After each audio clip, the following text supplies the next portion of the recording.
आमची सांगली जिल्ह्यामध्ये 4000 नाहीत, आमचे 1200च मुलं आहेत, 200च. नागपूरमध्ये 100च आहेत, 100च.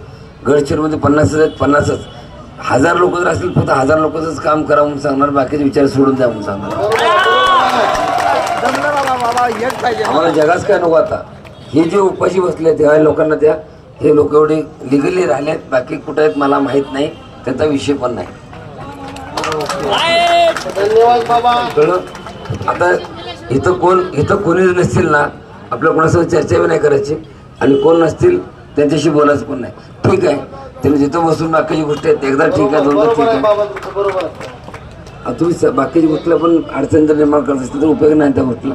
तर तुम्ही सांगलीवाले आता सगळेजण 10 मिनिटं वेळ तुम्हाला देतो, तुम्ही साईडला झाडाखाली बसा, उन्हात बसू नका. ताई बसून फोन करा आणि जेवढं फास्ट जेवढी तुमची माणसं आहेत, कारण बाहेरच्या जिल्ह्यातून एवढ्या मोठ्या संख्येने उपस्थित आहेत तेच तर बाबा आमच्या पदाधिकारी.